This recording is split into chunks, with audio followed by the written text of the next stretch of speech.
I went to look for you and you weren't there.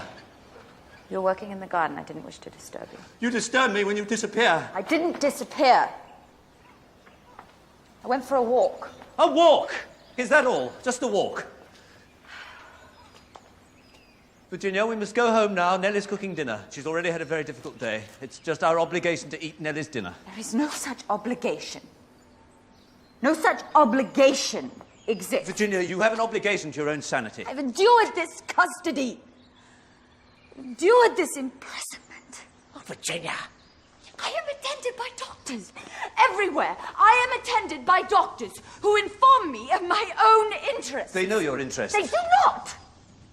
They do not speak for my interests. Virginia, I can see that it must be hard for a woman of your... Of what? Of my what, exactly? Your talents to see that she may not be the best judge of her own condition. Who then is a better judge? You have a history! You have a history of confinement. We brought you to Richmond because you have a history of fits, moods, blackouts, hearing voices. We brought you here to save you from the irrevocable damage you intended upon yourself. You've tried to kill yourself twice. I live daily with that threat. I set up the press. We set up the printing press, not just for itself, not just purely for itself, but so that you might have a ready source of absorption and a remedy. Like needlework? It was done for you! It was done for your betterment! It was done out of love! If I didn't know you better, I'd call this ingratitude. I am ungrateful. You call me ungrateful? My life has been stolen from me. I'm living in a town I have no wish to live in. I'm living a life I have no wish to live. It is time for us to move back to London.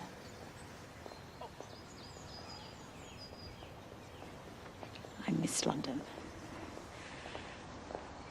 I miss London life. This is not you speaking, Virginia. This is an aspect of your illness. It's not you. It is my voice. It's not your It's voice. mine and mine It's alone. the voice that you hear. It is not. It is mine. I'm dying in this town. If you were thinking clearly, Virginia, you'd recall it was London that brought you low. If I were thinking clearly. If I were thinking clearly. We brought you to Richmond to give you peace.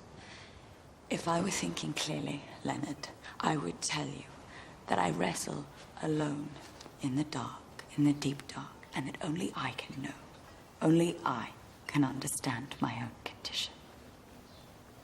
You live with the threat, you tell me. You live with the threat of my extinction. Leonard, I live with it too.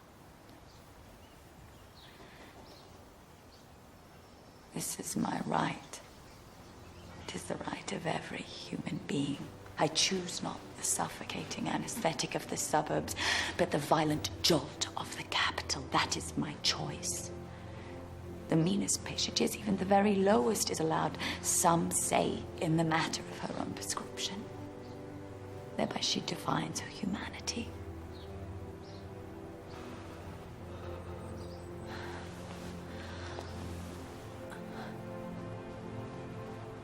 I wish, for your sake, Leonard, I could be happy in this quietness. But if it is a choice between Richmond and death, I choose death.